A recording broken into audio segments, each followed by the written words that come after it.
Hey everybody. Sorry about being late. Been driving about. Let's just try to see here if we can get some folks on board here at this late time. Let's see if we can make that happen here. We'll just start a little bit later. This time not from a technical difficulty standpoint, just from me getting home through LA traffic standpoint. Traffic was, well, way worse than I imagined. Let's see if we can pick up any folks here. We'll stick around here for a bit, see who we can pick up. In the meantime, I will get us set up while we stick around.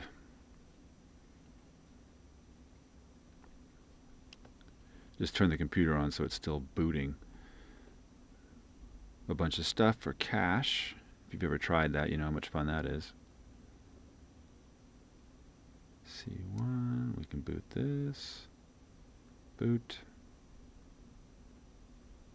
We can boot this.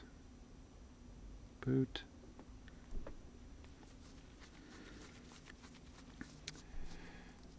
Hey, Jody.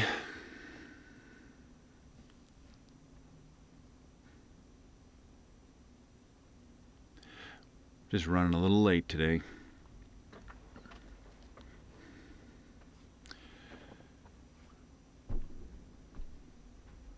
Still booting systems.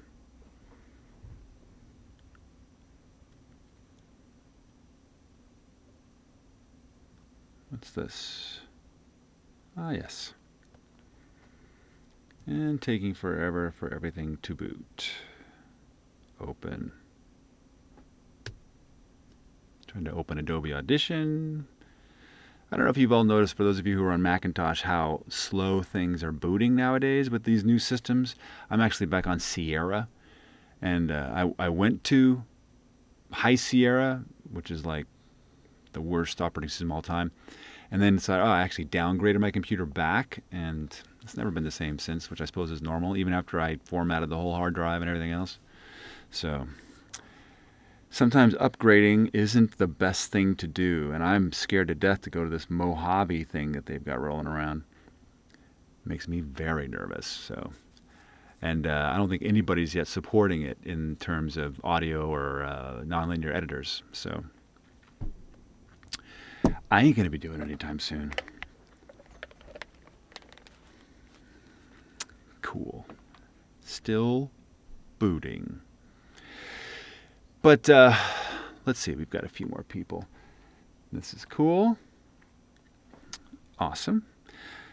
Let's see now. We move this over here. What are we going to be talking about today? Well, this is chapter 2 of Edit. And we're going to be dealing with basically everything that was in the chapter 2 of Edit, which is going through Adobe Audition. We're going to be doing a little room tone, both recording and editing, and then whether we need to or not, how we're going to deal with it, and if we need to deal with it, and you know, all kinds of things. So let's see. As things continue to boot, I want to make sure that yes. Oh, well, you're all here. I was hoping that I hadn't pushed the wrong button. Like last week, there was a bunch of buttons that were wrong in YouTube. But this week, which is why you couldn't log in, but this week, we're good. Let's see here what's happening. If this is going to work for us. Beach ball. Let's go to the correct output, which is this one. There we go. There's sound now. Now Audition's working. All right. So there's a few of us here. We're just going to jump in, and hopefully others will jump in as well. I'm going to check our emails to see if anybody's not been able to jump in. Nope. Just us chickens. So, all right. First of all, for those of you who are up on the certificate program, thank you very much. To get certified, just $99 for any of the certifications that you want. We send you the exam, you're good to go, and get your name up like Ross Hamill has on the site. And then the other thing that's super cool, let me just flip us over here. I'm going to go to and just show you something cool that you may not have seen on the site, which is now up. And it occurred to me kind of in a flash. I was like, you know, we should really be supporting people around what gear to buy. So in this case, we've done that. And, you know, it might make some of you mad. That's okay. It's okay to be mad every now and again. But under audio education about cinema sound, we have now a currently recommended gear tab. And here's the stuff that we recommend. Now, is this the best stuff in the world? No. Is it the most expensive or the cheapest? No. But for us, we consider it the best value. Well, what does that mean? It means that, actually, I have it written down here just about right. It means that, you know, can you buy a $10,000 shotgun microphone? Of course you can. And it's going to be one of the best shotgun microphones in the world. But as independent media creators and audio people, do we really need that? Probably not. And in fact, something that was 85% as good or maybe even 50% as good, which serves us 100% as well, might be 35% the price. And that's what all of these things are. So come check it out, and you can get mad and write, you know, stuff underneath it and go, hey, man, you're full of nuts and bolts. But this is kind of where we're at. And then we're going to be updating this as we experience and have more gear. So anyway, that's super cool. And a little ballsy, if I might say. Cool. So what we're going to do today, and again, I'm sorry for the late start. This is me getting stuck in traffic and not being able to get here. Becky and I were out actually looking at rings, believe it or not. And then I had to go return my car back to the Mazda dealer. Long story, longer drive. So I'm sorry I'm late to my own show. Wow. But thanks for being here. Anyway, those of you who are here. And we're just going to jump in like I just spent the last 10 minutes talking about how great cinema sound is and the Foley library and everything else. Because there's stuff to do. All right, so let's talk about, in this first chapter, we talk about Adobe Audition. And I just want to take you through the basics. I've done this 8 million times, and none of the least of which is in the actual help section of Adobe Audition, where I actually go through this, you know, in those videos that are there, the onboarding videos. In fact, if I go there, will it show me Audition Learn? Let's see. If I go to Audition Learn, will this spin up? There's the beach ball. Hey, look, it's me. So you can go here, and under this is, I don't know, 2.5 hours worth of video products that I've created for Adobe in Adobe Audition. And if you haven't gone through these, there's a bunch of education in here, including best practices with microphones and how to use them, and they're called podcasting, and then how to deal with reverb and where you should put the microphone, not to mention all the things we have in here on dealing with every actual individual part of Audition itself. And this basically is the kind of the primer, the basic bottom line that you need to know if you've never started Adobe Audition. Here's how you start, here's what you shall see, and here's how you get things, excuse me, here's how you get around. Make your first recording, do your first editing, do your first export. Then at the Cinema Sound store, I built a product that is similar but kind of takes off where this leaves off. That's Adobe Audition 1, 2, 3. That then takes you to a little bit more intermediate level that from there you can launch into the Cinema Sound education. So if you haven't seen this in Adobe Audition, this is how it works. So this is the edit window. Now your windows may vary depending on what you've got here, but and what your setting is. To choose different settings and viewer layouts, you go to Window. And then you have Workspace, and this is kind of the default. It's not really the default. It's the one that I have.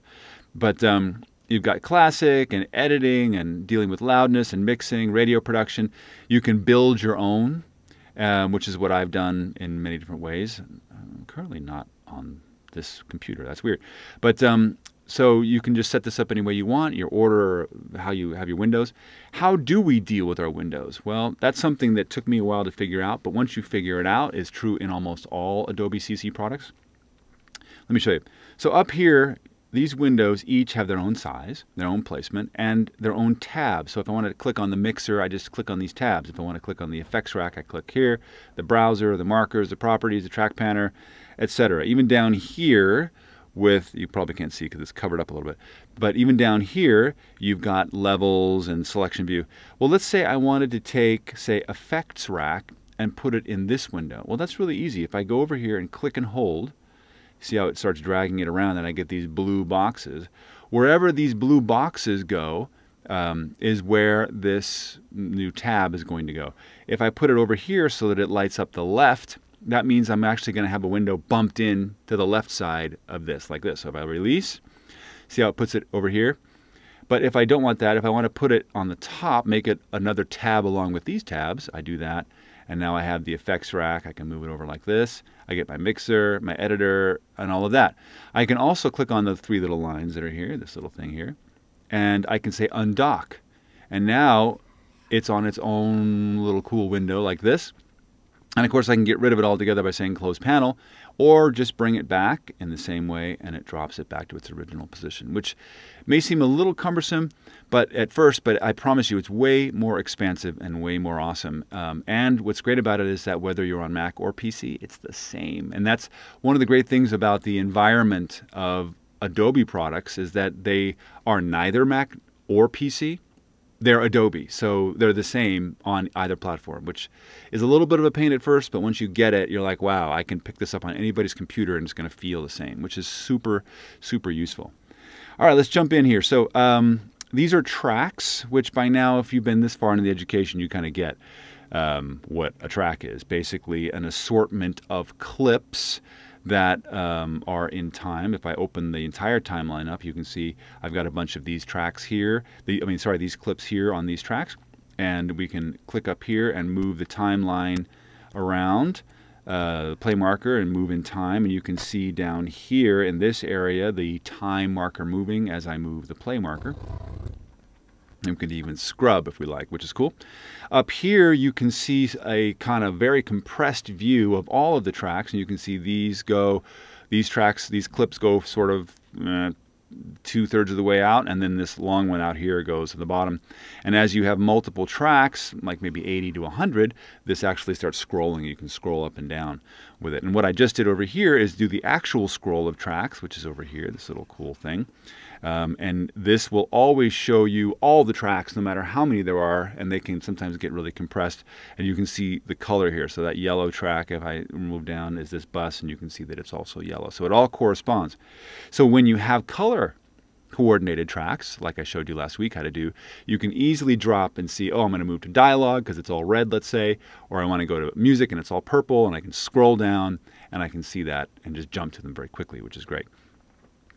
How do we resize these tracks? Well, you can just grab here individually and it changes them, or hold down Shift and then it resizes all of them together, which is like 8,000,000% super useful. Super cool. Up here we have what these tracks will display. I'm going to open these up so we can see a little bit more. This is your general input-output, the little arrow-looking things. These are your effects, and if you make this really big, it becomes sort of a secondary effects rack. Any track that you select here will show its effects over here. And you're like, well, Mark, it's not showing it right now. Well, that's because this is on clip effects. If I go to track effects, then you'll see these duplicated there, which is super cool. Then over here are our sends, where you can send any of the information or the audio from these clips to another channel or another bus or anywhere else. Then we have this, which is our output effect, output EQ, which is an EQ that actually happens after all of the sends and the plugins and everything else.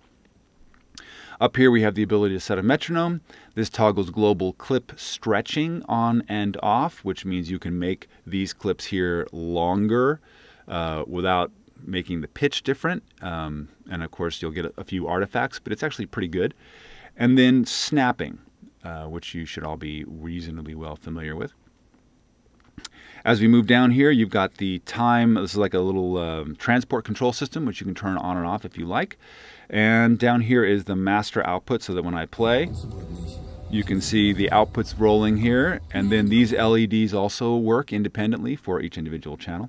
Over here, I've got the media browser, so I can go and look for any files I want without having to go to the Finder or to the desktop. The markers that I input, circular puck-looking thing, technical terms. And let's see if I go back to browser. Yeah, up here we have the files that are actually loaded into the program, not the session, but the program. You see, you can have multiple sessions loaded, which is super cool. And all of those files can be here. You can easily switch between sessions if you like, mix and match them, which is another really powerful aspect of Adobe Audition. You have your favorites, which include anything that you can program, which we're not going to get into this week, but one of these weeks here, we're going to show you how to make up your own macros, which is really, really useful if you have to do batch commands or anything else, which we're going to show you.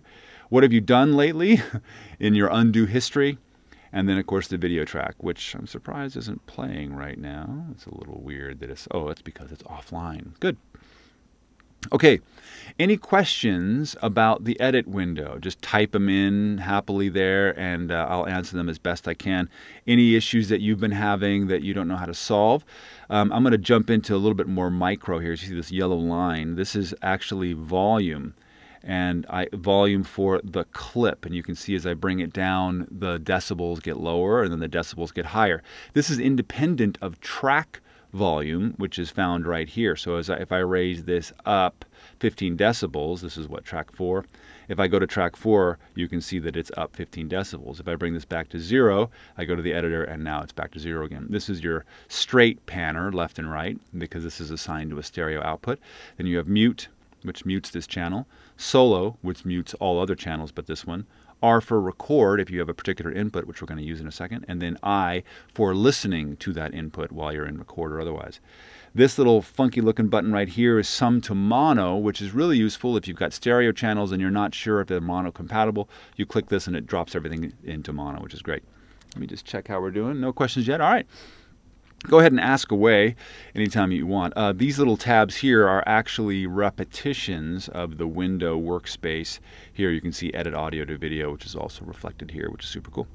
All right, let's go to the mixer, which is kind of my favorite window. I love having my hands on mixers and things like that. And if you've read today's UI 24R review, the Soundcraft mixer, you know how much I love that.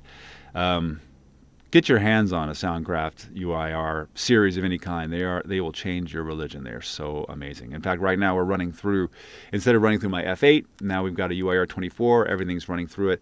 I think next week, I'm not sure how yet, but I'm going to run you through what I'm doing to actually stream this to you through the UI 24R. Okay, these are all channel strips, and from top to bottom, they're really just a different way of looking at what we'd already seen over here in the edit window in various forms, just a little more streamlined. So at the top we have the input section where we say, oh, here's where the input's coming to if we want to go into record. Here's the output section, which we talked about last week. These channels are going to the master channel, which is over here. These channels are going to the 5.1 bus, which is right here. And then this one's going to the master output. So it's sort of a general routing of where channels go. Over here we have the effects that are built in here.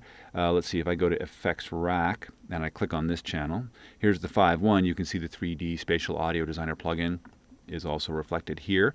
I can turn all of these plugins on or off by using this global button, or I can turn them on or off individually here. The same thing can happen in this space. And the global button for this channel is down here in the Effects Rack. This little button here is pre or post. And if you don't know how this works, it's a little difficult to explain. But basically, if I wanted, say, a compressor on this channel, or an EQ, or a limiter, or some other kind of effect, and I didn't want the position of this fader to matter, which could matter a great deal if, let's say, I had a compressor and I had a really good threshold and I wanted it to be constant regardless of where this output volume is, then I'd want this to be pre-fader, meaning all of these happen regardless of where the fader is. But if I really needed to take advantage of where the location of this fader is, then I would make this all post-fader. I'm actually doing this backwards. It's pre-fader, post-fader. There we go. This is actually pre-fader. This is post. Whew, a little confusing. Anyway, so here's where all the plugins are. The sends are here. You have 16 different sends per channel in Adobe Audition. And then you just say, where do I want the send to go? Where do I want to send this channel audio? And in this case, we could send it to add another bus or to bus A, which is, where's bus A? Oh, it's over here. Also going to the master output. And this is how loud that you would want it to be. You won't get a pan knob until you actually assign it. So once we do that, we should get a pan knob. I'm wondering why I'm not seeing a pan knob here. Oh, because this is a 5.1 channel, which is why it's going, why are you sending a 5.1 channel to a stereo channel? Let's see, if I send this to bus A, there's my pan knob. There we go. Cool. Then underneath is this post fader EQ, post all of this stuff EQ, an additional EQ that happens after the fader. It's always going to be post fader. Here we have automation, whether you're in read, write, latch, or touch. The difference between latch and touch, which are the basic ones you're going to use most often, is that while you're playing, you can move, in latch anyway, while you're playing you can move anything you want, the fader, the pan, whatever, and when you release it, everything will stay where you left it until you hit stop, and then it will jump back to where it was before. Touch will play back everything until you reach for something, move it, and then as soon as you release it, it returns it back to where it was, whether you're in stop or not, or it's still in play. If you stop while you're holding on to something, then it acts like latch, and then after that it'll jump you back. But we typically don't use that, and touch is usually the right place for us to start doing automation. This is mute, and then solo, which we're familiar with. Then here is the fader. On the left you have the decibels that the fader is altering the sound. On the right is the representation of where the LED lights are. So if we're here, you can see that the center channel is around minus 24 decibels, and as I reduce this, now I know that the fader is reducing this bus by 42 decibels. Down here is the actual digital representation of it. There's minus 25 where the fader actually is, and then your happy name. And down here we learned about last week the color versus that you can move this all around. Super cool. The rest of this is pretty much the same. So cool. Let's see. Let's jump into one other window that I want to show you. If I go to these clips and I double click, I get this crazy looking window, which is taking a long time to draw. That's very, very interesting. I get two windows in one. I get the waveform window, which you should all be pretty familiar with by now, the ability to select sounds and have them edited specifically. And down here, you can go to the spectral view. If you have to look really carefully down here, these two little lines right there. And if I click on them and drag them, I can actually get both the spectral view, left and right, and the waveform view, or just get rid of the waveform view entirely. The spectral view is a really unique way of looking at sound. This is early to late, just like the waveform view. This is low frequencies down here on the left channel, and high frequencies up here on the right channel, which is super dope. And then if it's brighter, that means it's louder. So if I click over here, this is musical material, and as I zoom in using the plus key, it's working very, very slow to redraw all of this. Very, very, very slow. There. You can see it's very, very complex information. Doesn't look like dialogue at all. In fact, we know it looks like music because of all these overtones that are happening here. They look like, you know, violins or something. Let's see where it is. Trumpets. Yeah, that's trumpets. So you kind of get the idea. Here's some more long overtones. Those violins that are up there. This is actually coming out of my speakers because it's routed that way. So we can do this, we can use this, and we'll be getting into how to deal with the spectral view quite a bit in the coming weeks, I promise, as we deal with editing dialogue and all kinds of stuff like that. Let's see, let's go back to files. I want to go back to this. Cool. Any questions about, this is kind of the general overview. We've already talked about Audition presets a few weeks ago. Not presets, preferences. So I'm not going to go into that again. But this is kind of the overview of Adobe Audition before we start jumping into the actual editing of things. And we want to do some editing of things, and we're going to do that today. I'm going to zoom us over here. Notice that as I move this left to right, the whole timeline changes to zoom, and I can also take the hand tool, which it automatically jumps to, and cycle very quickly around, which is super, super dope. I'm going to take right now the mix that we're running and streaming, and I'm going to record me talking for a second.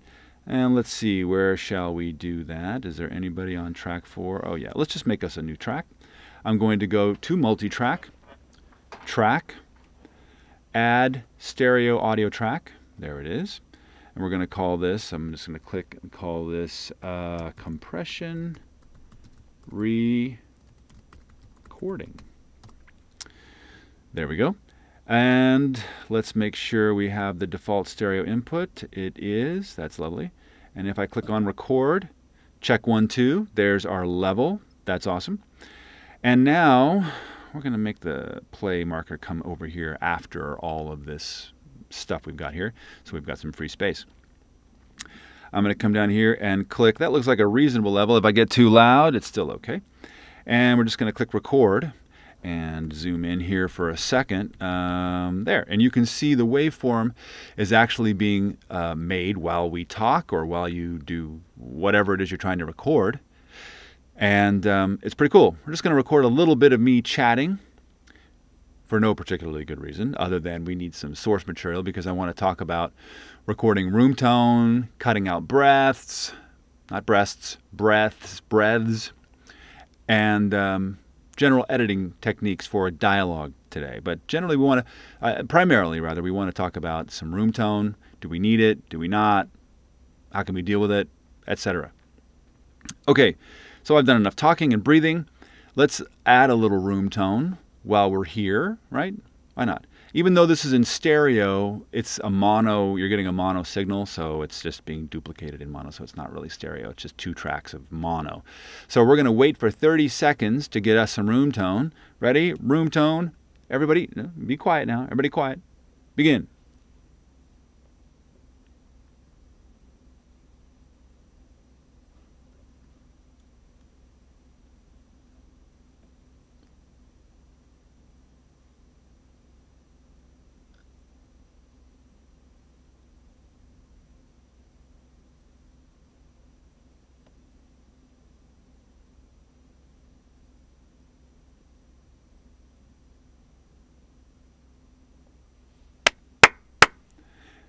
And there's a little impulse response, which we should always do at the end. Cool. Let's see, where are we at here now? All right. So there's a recording with a little room tone here, ad hoc room tone. I'm going to stop. And there it is. So let's make sure we have it. I'm going to turn it off record. And the reason I don't hear it is because this is probably on this way. Yep, there. And you can see the waveform is actually being made while we talk or while you do whatever it is you're trying to record. Cool. I'm going to turn this up just so it's a little easier to hear. There. And you can see the waveform is actually being made while we talk or while you do whatever it is you're trying to record. Cool. So we got a really good recording. Let's check out our room tone for a second. Let's see how that is. How many of you can hear this light? I've got this LED light. It's like, it's way up there. That's actually a light, believe it or not. So, but we have it. It's good. What this also, that room tone affords us is the ability to de-noise, which we're going to do in a minute. Okay, so what do we want to do with this? Well, we want to do a little editing. Let's say we wanted to cut out the spaces. Maybe it was a little too noisy, and we wanted to cut out the spaces in between me talking, maybe even cut out the breaths. And we want to do that from here in the timeline. Well, let's check that out. I'm going to make this much larger. I'm also going to zoom in. Key commands come into heavy use when we're doing editing, especially in Adobe Audition, because it's such a powerful tool, and especially if you're doing and you want to cut out breaths and heal things, that can be really, really helpful. So let's see, we're just going to cut out the spaces. I click record. In fact, what I'm going to do before I do that is I'm just going to take this file and make a duplicate so that anything that I do, whether destructively or not, gets backed up. Now I've option dragged this up, but I haven't actually made a new file. All I've done is just made a new little clip in the timeline. The original file is still in the same place, and still, if I made a destructive edit to this, it would cover both. What I want to do is right click and see here, convert to unique copy. When I do that, it's going to give it a new original file. This is now a completely different file on the hard drive. In fact, if I look here, you can see now it's 2 independent files, which is great. Currently this track is muted, so that's good. So now we can do whatever we want to this file, and if we make a bad mistake, we've still got the original handy. Here we go. I click record, and there's a breath. So we're just going to, I'm using the time tool, and that's this right up here. You have these various tools, the slip tool, the razor tool, the move tool, and the time selection tool. The move tool is pretty self-explanatory. When you get the arrow tool, you can drag things left and right, up and down. And then for now, the razor tool allows you to cut things, which is kind of what we want to do, and get rid of them if you want. But the reason I don't really use the razor tool that often is because I can do a lot more, a lot faster with the time tool. And I'll show you why in a second. If, let's say, well, I'll show you right now. If I wanted to cut this breath out, get rid of it, and then heal this, pull this over, I'd have to do it like you just saw me do. So I'm going to undo. I'm going to go bang, bang, go back to the arrow tool, select, and then I can delete. Let me just make sure I get this key command right. Sorry. I can hit a special key. In my case, I've got my key command set up to Shift Delete. It does a shuffle. Delete. In other words, it pulls everything to the right on that track over and heals it.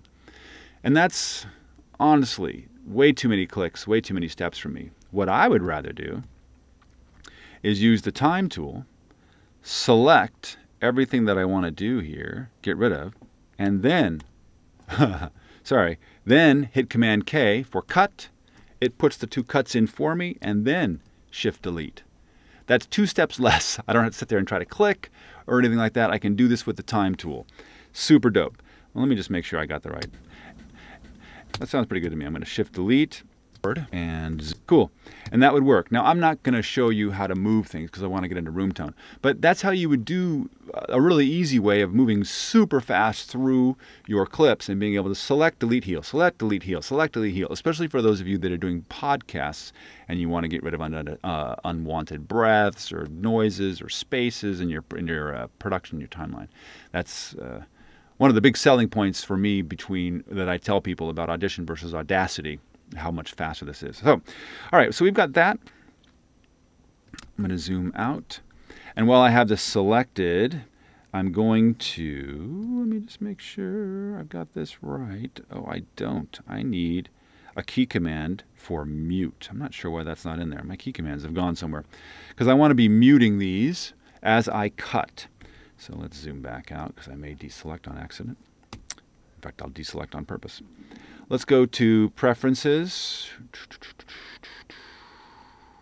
Whoop, I'm wrong about that. Keyboard shortcuts. It's under Edit. I have it as Option K. I'm going to type down here in Search, Mute. And there's Mute Selected Clips. Let's see. M is for Add Markers, and I don't want to mess with that. Let's see what Shift will allow me to do. Shift is Add CD Track Marker. I'm never going to use that. How about Control? Oh, I like Control. This is Control M. All right, so I'm going to hit Shortcut. I'm going to click twice, and why won't it work? Oh, because I probably need to do that. There. Now Control M is assigned to mute. Right? When I hold down Control, you can see it. Super cool. I'm going to leave it alone. Hit OK. And now, when I select this, let's get out of the time tool. Let's go here. Control M. It mutes. You can see the little no speaker, boo his speaker sign. Cool. Back to time we go. And zoom in here for a second. That's a place that we want to get rid of. Second. Let's do that. Command K and Control M, mute. There. And you can see the waveform is actually being, right there's the next one. Command K and, oops. Command K, not Control K. Hey. Command K. Why are we not Command K-ing? There. And mute is actually being made while we talk or while you do. There's another one right here. Hello. There we go. Get rid of this little noise. We're going to Command K and Control M. Made while we talk or while you do whatever it is you're trying. Oops, I'm not sure why that's going on. While you do whatever it is you're trying to record. There's the next one, Command K and Control M. And it's pretty cool. We're just going to record a little bit of me chatting for no particularly good reason other than we need some source material because I want to talk about, there we go. It's going to jump to. No reason to keep any of that. Command K. Oh, I know why, because it won't Command K while you're in play. For no particularly good reason other than we need some source material because I want to talk about. There's another breath right here. Command K, Control M. Beautiful. Oh, we went to the top. Let's not do that. Dialogue today, but generally we want to primarily. There's another breath right here. Command K, Control M. We want to primarily, rather, we want to talk about some room tone. Do we need it? Do we not? Command K, Control M. Do we need it? Do we not? How can we? Big space right here we want to get rid of. So you're getting the idea now. Command K, Control M. Let's zoom out and see how we did. That looks pretty good, except for the couple here. General edits. There's another one I missed. Oh, it looks like I jumped ahead. Not breasts. Okay, let's fix the breasts one. In fact, I wonder if we can get in on that. Breasts, not breasts. Let's just get rid of this whole thing, because that's just way too vulgar for cinema sound. Breaths, and Control, okay. And, general edit. There's another one right here, and we're coming to the end of what I need to do. You kind of get what's happening for dialogue today, but good. We've caught up. So I've got all the little spaces are now removed. Let's listen to what this sounds like. And some of you are like, well, that should sound great. And it sort of does, except for something that you're going to notice right away. I click record and zoom in here for a second. There, and you can see the waveform is actually being made while we talk or while you do whatever it is you're trying to record. And it's pretty cool. We're just going to record a little bit of me chatting for no particularly good reason other than we need some source material because I want to talk about recording room tone, cutting out breaths, and so you can hear what's happening. And actually it's sort of being diluted because of the room tone that's already happening from this microphone, right? If I turn this microphone off, in fact, it would get very, very apparent. But what's happening is the natural room sound that's occurring in the recording is being cut out. Even though we're cutting out stuff we don't want, we're also cutting out that background noise that your subconscious brain, which is always lying to you, needs to hear in order for it to feel like a cut is natural and uniform. And what I want to show you is a really easy way of cutting in the room tone, as long as you have it recorded. But it's also an archaic way because, excuse me, we really don't need to do this anymore.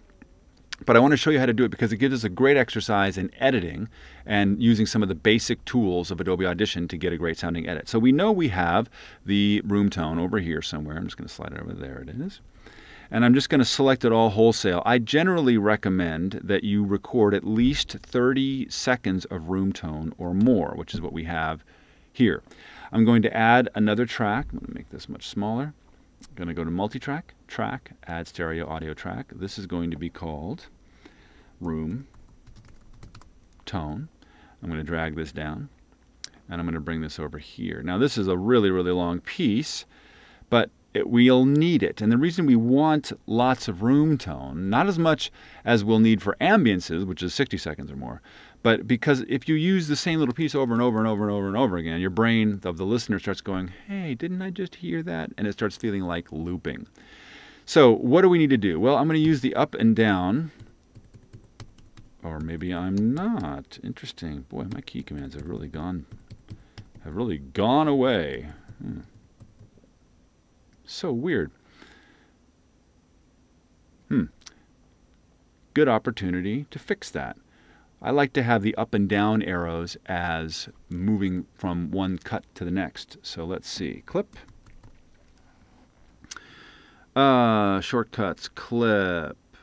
I bet you it's under, not edit, effects, effects all. Let's see. File, metering, multi-track. Play, preferences, tools, view, window. Maybe it is under clip after all. Let's see. Clip gain, fade, not fade, nudge, not nudge, silence, and trim. Interesting. I wonder what it's called. play. I forget what it's called. Bounce selected clips. No. This is multi-track. Play, show only tracks with, enable, mix down. I'm going to look at this for 10 more seconds and then I'm going to move on.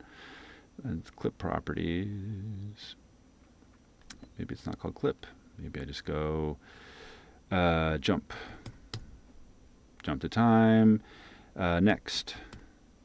Next clip in selected track. There we go. That's the one I want. What are you using it for? Select. Next. Don't tell me it's period. Really? How about previous? Previous? No. Here. Oh, you little bugger. Bugger. Well, okay. I think it's this. Let's see. Oh, it's selecting. It's not jumping it. Well, anyway, set up your key commands, which is the smart thing to do, which I'm clearly not doing, so that you can jump from one clip to the next. That's really kind of a bummer, because that's part of what I always do. I really want to know what happened to my key commands. Well, if we have snapping on, oops, I'm saving that for later. All right, so what we can do is hold in with the time tool down, hold down Shift, and then select, oh, there, it's snapping now, very happily so. In fact, let's snap to here, and snap, holding down Shift, to here. Now I have the border of this clip and this clip put together. With this one selected, I Shift-click, and I get it selected, I hit Command-K, and now I have the borders of this missing clip covered with room tone. Now let's move this across so we don't get in the way. Not up, thanks, just across, thank you. Now, board, and let's see, let's just solo the room tone for a second. There it is. Now we have to balance it. Since we've raised this channel 12.3 decibels, we'll need to raise this 12.3 decibels, and that's not what I wanted you to do, but thank you so much for playing. There, 12.3. Now, there. Together, click record, and plays much better. You can hear that light now going throughout. Click record, and super cool. There is a little bit of a bump, though. I don't know if you can hear it. Click record, and a little kind of thing right here. So for whatever reason, there's some artifact. No problem. We don't really want to be doing hard cutting anyway. So when we take our cursor and we move it down to the bottom of any clip, we get this little red bracket looking thing, and that allows us to change the in point of the clip. If I don't do that, I get this arrow tool, and then it actually moves the entire clip left and right, which we really don't want in this case. So we're going to move this left, and you can see this when I click on this little square looking split thing, whatever. This is fade tool, and notice when I go over it, you get that little, I don't know what that's called, cross thing. As I drag it to the right, you get crossfade, which is super dope. And we want this crossfade to go just from a little bit before to right at that edit point. I hate that shape, and as I continue to move down, I get the shape that I want, which is this kind of convex. You can make it any kind of shape you want, including linear, but this is the one that I like. And now we're going to scroll over to the rightmost one and do the same thing. We're going to get that bracket down here on the right now. We're going to take this, drag it over, and get down and get the shape that I want. And now we get this.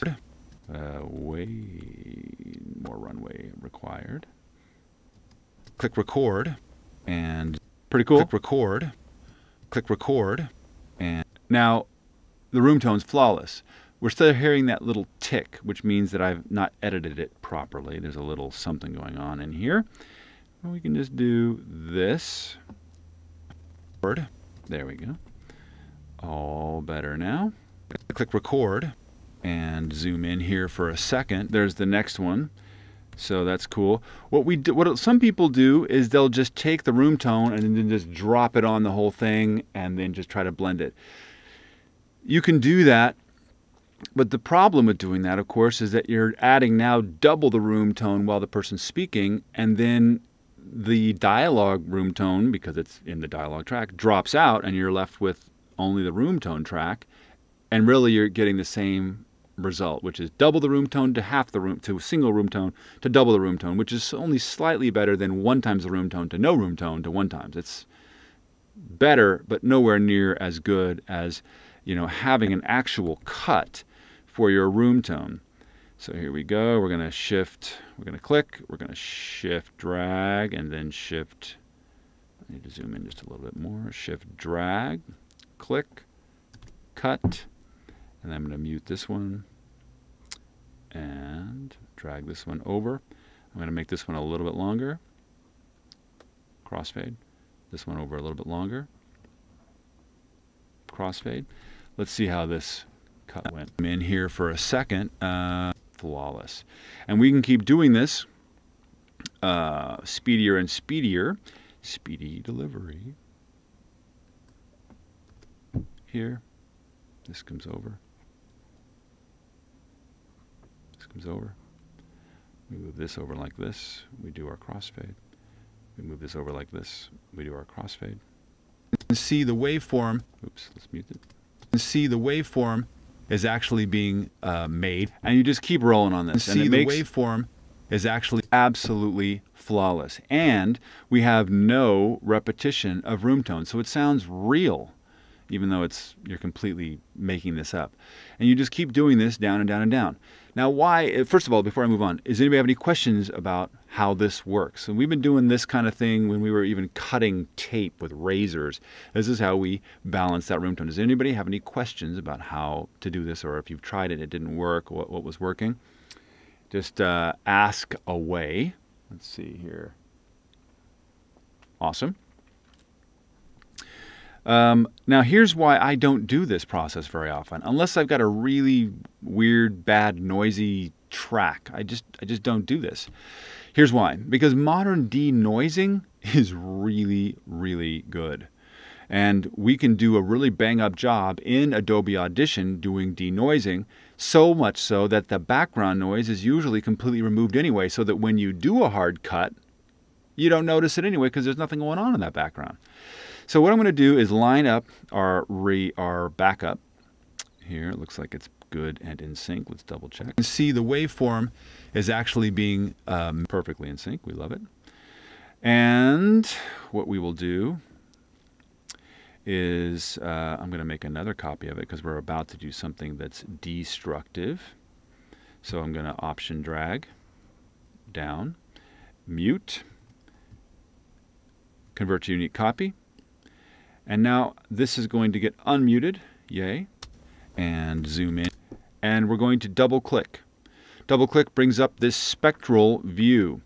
And one of the things that's great about the spectral view is we can do all kinds of crazy editing. When we get to the fixed volume week, we're going to be delving into this a lot. See all this junk? This is actually the noise itself, and you can see the light. There's that light right up there around 6K or so. It's really cool. We want to get rid of this. How do we get rid of it? Well, we have to teach Adobe Audition what the noise is for it to then be able to go in and kill it all. Well, the thing we're going to use is Effects, Noise Reduction Restoration, Noise Reduction Process. Now, there's 8 million ways to do this in Adobe Audition, but this is the one that I like to use. It's sort of my go-to. I select the bits that are noise only, no dialogue. I hit Capture Noise Print. From there, I get this cool looking thing, and you can see here where's 6K. There's the light right there, that little right there. I want probably a 70% noise reduction of about 12 decibels. And the rest of this should be left alone unless you've done the Cinema Sound education and you know what all this means, but generally you're going to be in good shape. We can hit play and then take a listen to it from here. That's what this little triangle here is for. I've done enough talking and breathing. Let's add a little room tone while we're here, right? Why not? Even though this is in stereo. And there's always a coefficient between all the noise and no artifacts and no noise and all the artifacts. So there's never a way to get no noise and no artifacts.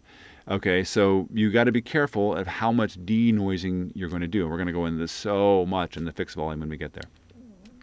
But it might seem, I think, to me like we've got a good situation. I'm going to select all by hitting Command or Control A and then hit Apply, and then it will do its happy process. And now what you're going to see is almost all of that noise removed. And if we play it, no, you're getting a mono signal, so it's just being duplicated. It's going to be super quiet. And it's destructive. Now, what does that mean? That means that it's burned it into the file itself. Now, with Adobe Audition, it won't actually save it to the file. It keeps it in RAM, in memory, while this asterisk looking thing is there, that little asterisk to the file name, and you can see it over here. Once you save, then it burns it irreparably to the file, which is probably what you want since you meant to do this destructively in the first place. Let's go back to the session, which is here. Double click. Now this theoretically has been cleaned. Let's see. I've soloed it and zoom in here for a second. There, and you can see the waveform is actually being made while we talk or while you do whatever it is you're trying to record. And it's pretty cool. We're just going to record a little bit of me chatting for no particularly good reason. Okay, so that's pretty clean. There's a couple little artifacts in there, and we can hit it again harder if we wanted to. But let's A/B this with this, which is what we just edited. We'll go back a little bit here. I click record and zoom in here for a second. There, and you can see the waveform is actually being made while we talk or while you do whatever it is you're trying to record. Now, obviously, there's a ton of noise in there, and although we've backed it up so that we've made it nice and easy, nice and even with room tone, still, it's really quite noisy. So let's do our edits. We're going to do the same edits for these couple things on this now clean track, and let's see if we notice any kind of egregious issues. And how I'm going to do that is by going like this to here. We're going to click on this. We're going to click on here. In fact, what do I do here? Oh, I'll probably just do this. And let me show you something cool. In Adobe Audition, you can take this right border and then just bring it over, and it creates that crossfade. And in a sense, what we're doing is the same thing as we did here, only we're just leaving these all on the same tracks. So if we cut this and mute this, we should get the same kind of situation. And zoom. Cool. And we're going to go down a bit. Do the next to here and here. We're clicking here like so. We're going to mute that. And then we're going to do a nice easy crossfade like so.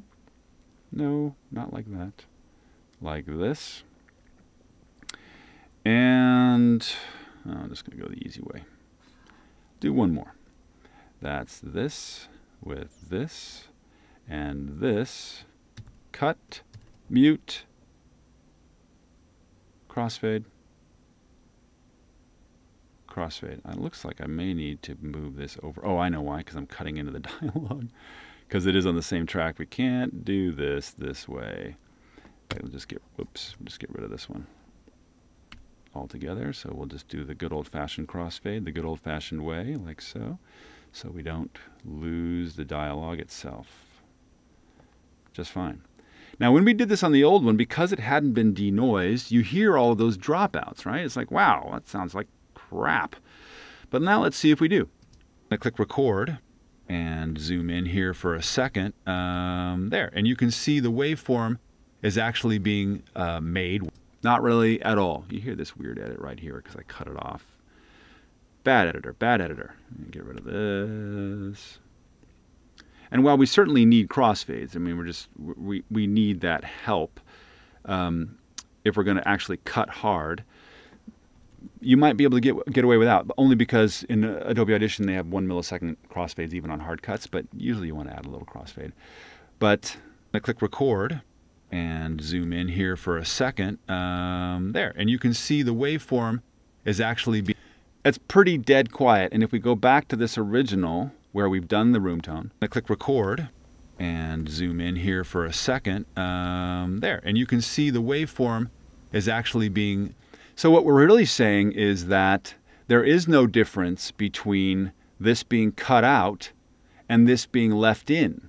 Right? We don't need to cut out the room tone in a well-cleaned audio track. Why do it? It's already clean. There's no room tone to be added if you've cleaned it well, so that it just, when it goes to quiet naturally, it's quiet because they're theoretically in a very quiet room. Now, if they're in a really reverberous room or something like this, then you're kind of stuck. You're going to have to add, that, or you can add reverb artificially to the program and kind of cover over that if you need to do your cuts, which when we get to the mix section, we're going to show you why we use mono reverb on almost all dialogue. So hopefully this helps you with room tone, both how to cut it and give you a little introduction into editing in Adobe Audition, as well as maybe we don't need to use room tone. Let's see if anybody's got any questions. No.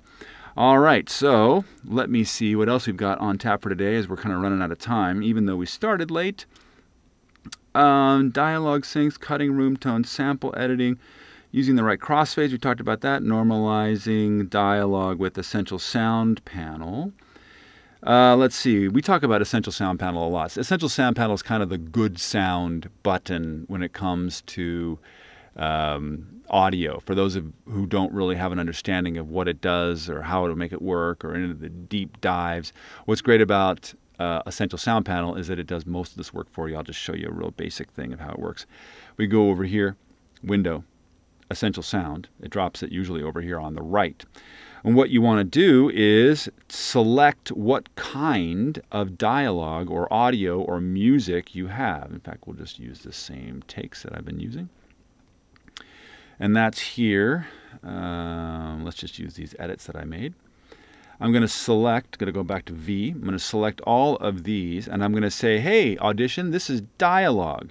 And as soon as I do, you notice these little funny looking bits that are down here now, and of course it wants to go that way instead of in the middle of it. This means that essentially these little quote looks like a talk bubble. This tells Adobe Audition and lets you know that, hey, these are now identified as dialogue, not music. Once we do that, then we have all of these amazing capabilities that happen kind of on the fly from the Essential Sound Panel. The most important of which is, where did they put it these days? Clip volume, loudness, repair. There it is. You know how it is when you have a clip, a bunch of clips, and they're really kind of not the same volume. They're kind of all over the map. Well, what you can do now is select these clips and say auto match. And it goes through and makes everything whatever you say, in this case, minus 23 LUFS. Now, of course, we recorded this on the same microphone with the same person. But you can see even within each clip, it's altered the overall sound volume of each clip. Like here's one that went down 7.26 decibels. Here's one that's blank, and it went up 15 decibels, trying to get the surface noise as loud as everything else is, which obviously isn't going to work. Here's one that went up down minus 1.38. If we listen to this all together, with the exception of the blank parts, it should be pretty interesting. I click record and zoom in here for a second. There, and you can see the waveform is actually being made while we talk or while you do whatever it is you're trying to record. And it's pretty cool. We're just going to record a little bit of me chatting with the exception of the room tone parts where I'm breathing. It does a really great job of just balancing everything out. Along with that, you have repair, where you can reduce noise, you can reduce rumble, you can reduce hum, choose if you're in North America or Europe. You have a de-esser, and then you've got clarity, where you can add EQ. So for example, if I want to add, let's say on the telephone, as long as all of this is selected, let's see, let's choose on the telephone, all of it. I click record and zoom in here for a... Let's say I don't like that. Let's see the podcast voice, 100%. I click record and zoom in here. And let's say I want to do some, let's say it's a female voice and I want to enhance certain frequencies there. I can turn this on. I click record and adds a nice fullness. And here's some male enhancement. What? I know, it's almost as bad as grabbing breasts that I was saying earlier, but this is now in Adobe Audition. It's not my fault. I click record and zoom in here for a second. Some more body and things like that. And then under creative, you've got the reverb if you want to add large reflective rooms or anything else, even ambiances. And then the final output level where things can get really, really compressed. I click record and zoom in here for a second. You can look at the level here. It's it's up to 0, but never going over, which is super great. So this is sort of like the sound good panel for just quick and down and dirty things. And you're like, well, is this destructive? And the answer is no, because if I come click on one of these, let's say, and I go to Clip Effects, I've got the graphic equalizer over here, and I can turn this on or off. So my audio people, when I need to deliver it to them, don't get mad and say, oh, you burned this into the file. Boo, hiss, we don't want that. So, and I can add repair, we can add reduce noise, and as soon as I do that, you can see that it jumps in over here, which is super cool. De-esser, as soon as I click on that, there it shows up. It's really, really smart how they did this, and I wish I'd come up with it myself. This is also available in Adobe Premiere Pro, exactly with the same functionality, so you don't have to be in Adobe Audition if you don't want to do it, but this is certainly the premier place to do it, no pun intended. Oh, let's see, what else have I got in here that I want to talk about now that we're a bit over time? Looping room tone. We talk about a looping room tone, but it's usually not a good idea, and it's usually not ever necessary because you don't need to loop room tone. You see we have all this room tone here that we have left and all this room tone here that we didn't use, so you don't really need to loop it. And it's almost never that you're cutting between dialogue that's over 30 seconds where you need to add reverb, room tone, where it's going, and you can't just slowly fade it out and then slowly fade it up again. So you don't need to loop it all. Almost never. Some people loop it and to keep it fresh and all that, but honestly, if you do it like this, cut as you go along, you'll have a bunch of new longer pieces you can take and then drop those in and reorganize. It just is not something you need to spend any time worrying about learning how to do. Just use all the pieces you can. Just don't keep using the same piece over and over and over and over again. That's silly, never going to work. Dialogue sync basics. Well, I'll end with this.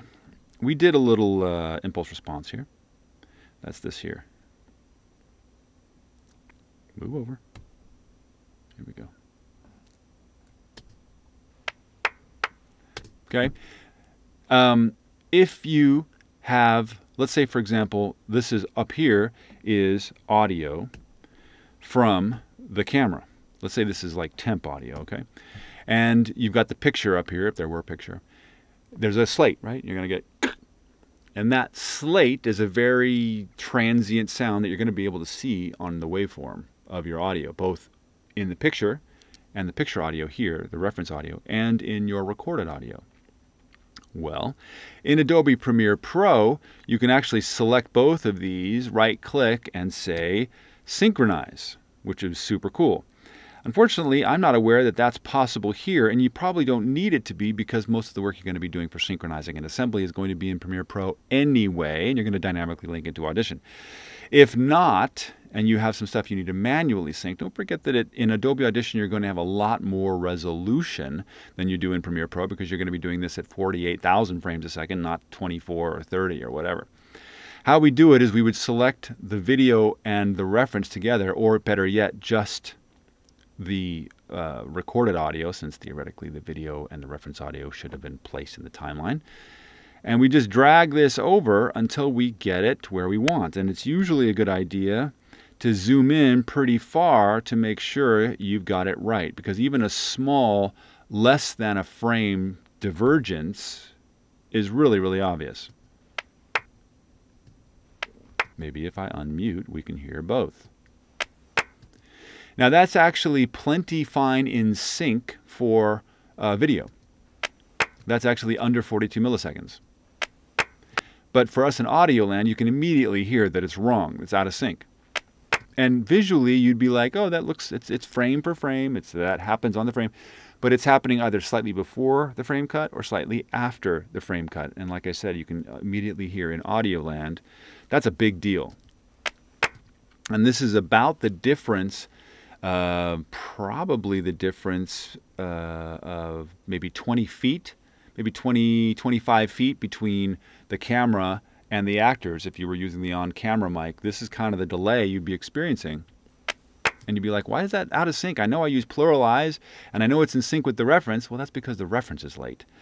But in this case, we're just making this up as we go along. So we know to drag the audio until it's right in sync. And one of the best ways of doing that is just taking a look and lining up the waveforms with the play marker. Now understand that the play marker in Adobe Audition will lie to you about this kind of thing. If I go like this, notice that you're already hearing the clap before we get to the waveform. So it's a little bit more frame oriented, and I've been talking to them about this for about a year and a half. But if I come forward, Don't say that, oh, that's really where the clap is because I can hear it. No, it's really more over here. And it gets a little more confusing if I go backwards. Watch, if I come in here, yay. But if I go backwards, notice it's in the right place. If I go forward, it's early. But if I go backwards, it ends correctly. So it's kind of confusing. You can't use or trust the scrub or jog function of grabbing the play marker and finding where it should be. And notice that as you're coming towards the transient, it works fine in reverse. So if any direction you want to find out what's true, you're going backwards, not forwards. We spent a lot of hours trying to figure out why everything was out of sync until we realized that it was just the jog function that was out. So hopefully that helps you do manual syncing, and you do this one at a time. Obviously in Premiere Pro, it does this for you chunk by chunk, and you can do it in seconds, which is super cool. But Adobe Audition is always going to afford you the most resolution. Let me see here. If you've denoised a clip that has both dialogue and sound effects, and you separate the dialogue and sound effects bits to their own tracks, is it reasonable to just put a crossfade between them and be done with it? Let's see. If you've denoised a clip that has both dialogue and sound effects, you've separated the... Oh, I see. So I'm guessing in an example, let's say we have on-set sounds, and you want to keep the on-set sounds, like maybe somebody dropped some keys on a table and it's loud enough that the dialogue, the actor's mic was picked it up. And we do this all the time because, hey, that's a perfectly good sound, especially if you see it on camera. That's what it sounded like. Ideally, you have a spot mic that's picked it up, but if it's just the lav or the shotgun or whatever, you can use it. That can be where room tone can become something you can use, but sound effects usually lay better from an ambience perspective, because sometimes sound effects are in left and right, as are the ambiences. So sometimes ambiences, even though we really don't want to use them to try to help edit in dialogue because it's never in the center channel, sometimes that can help us. But for the most part, answering your question, yeah, the dialogue has been denoised, and as a result, you've denoised the sound effects, which would also have been in that track, the set sound, the nat sound, as they call it, natural sound. You're going to cut out the sound effects. Here, let me go back to the big screen. You're going to cut out the sound effects, drop them to a sound effects channel, crossfade. You're going to cut the dialogue, however you're going to cut it, crossfade. And if you do hear something in between, where the dialogue ended and the sound effects ended, and because maybe the denoise didn't work quite the way you wanted it to, or there's some reverb in the room, especially if you're dropping something transient like keys on a table, you're really going to hear the room. Then maybe you're adding some room tone for that, and you would probably add it on the sound effects track, not on the dialogue track. So you're ramping up the room tone to the sound effects, then ramping them down. But even then, I would just add the ambience of a reverb unit, because I have to have that reverb in there for the ambience of the room anyway, and it'll sound in the 5.1 speakers. It'll be a lot more natural than adding a mono room tone to try to make up for it. So you know, I'm just kind of down on room tone. That's kind of my general thing. So anyway, hopefully that helps you, Jody. All right, kids, this has been great. Again, I apologize for being late, and that rhymes. Nice. But let's see. I'm going to be here cleaning up for just a couple other minutes. But next week, we are going to be... What are we talking about next week? Cutting the room tone. We'll probably do... ADR. Yeah, we're going to do some ADR. I'm going to show you some looping. We're going to cut in... I'm going to do a little ADR for you. We're going to show you how to cut that in, how to crossfade it, how to deal with synchronization. And then, of course, if we have time, the amazing ASA, automatic speech alignment, that only Adobe Audition has. It's ridiculous. Okay. If you have any other questions, this is great. Now's the time to ask them while I'm kind of cleaning things up. I'm going to turn the music, I'm not going to say back on because, well, it hasn't been on. Oh, dear. Again, I apologize for being late. Let's see here. Let's go like this. Hey, thanks, Norman. I didn't see you were on here. That's cool. Welcome, sir. There it is. Coolio. And hopefully you all were able to download the record volume stuff before it went offline. If not, it's available on Vimeo. You can get down, it's like 20 bucks. You can download it all, have it, stream it, whatever. Is it download? I think you can download it. If not, you can stream it. It's always going to be there. So make sure you get that. Oh, I should also mention, Jody actually took advantage of the Cinema Sound Foley Library pre-sale. And this will be, well, next time I see you, there will be no more pre-sales in the next couple of days. We're going to have to cut that off because of contractual obligations that we have. But in the pre-sale version, and only in the pre-sale version, you're going to be getting, obviously, the entire library once it comes out. But you're also going to be able to get for free all the releases of the Cinema Sound Library. We're hoping it's going to come out in Sample Tank. It may come out on other versions, other platforms, and you're going to get all those for free. But most importantly, you're going to be getting all of the audio files themselves, the actual edited, processed little clips that come with the library that normally is going to be mapped to a keyboard for those who really want that MIDI. That's what really makes it powerful. But for those who don't, if you don't pre-order, you're not going to get those audio files. They're going to be embedded and coded and protected in Contact in this case, or Sample Tank or whatever. But if you want the individual audio files, they will not be available in any other way, because, you know, basically people that pre-order the Cinema Sound Library are family, you know, like Jody or Jordan or Andrew, you know, people who have been with us since the beginning, who are 100% committed to supporting independent media creators to win, and of course themselves to get that Hollywood audience impact. So we know and believe and trust that you're not going to take all these audio files, which we can't copy protect, and then spread them all over to your friends. You're going to keep it close to your productions only, which is, you know, how we want to keep this library valuable.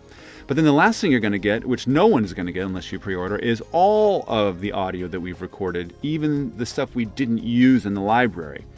And that accounts for 50, maybe 40 at the least % of the entire library. That's another, I don't know, it's a lot of sounds, all of which are edited, all of which are processed. You just drop them in. So instead of getting, what, footsteps, female, cement, heel boots, medium, fast, 36 full samples of that, where it's heel toe, you might get 70. You might get 50. You're going to get, like, instead of 12 heels of that, you're going to get 30 of them. You know, and some of them might be me going, swearing, I don't know, because I haven't gone through them all, but you're going to get everything. And, you know, if you want to put me on the internet going, then I'm probably not going to get mad about that. Maybe a little mad, but not as mad as if I had to release it to everybody and then it went, you know, I got torrented everywhere. We don't want that, which is going to be really, really hard for people to do from the Contact version, where there is no audio file availability, only embedded in the Contact, which is still 8 million samples, like dozens of tens of thousands, dozens of thousands of, dozens of tens of, well, a lot of samples and clips, just a dizzying amount. But so if you pre-order before 11:59 p.m. on the 15th, you will get all of those. You will be on the list. We just can't offer it because our distributor's like, look, you know, we're supposed to be keeping this under wraps, and we're not sure we like that. But, you know, I've assured them that the people that are pre-ordering are family, and they're going to keep it close. So anyway, that's my last pitch about this. You can get the free version, the beta version is still there. That'll be there for a while until we release, and then that'll go away. You won't want it anyway because the full library will be out. But the pre-order is going to leave us in a few days, so be advised.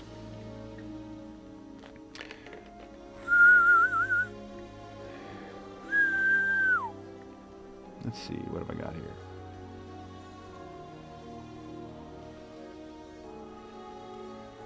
All right, everybody, without any further ado, I'm going to sign off. Thanks again for your patience tonight, and we'll see you next week. Bye for now.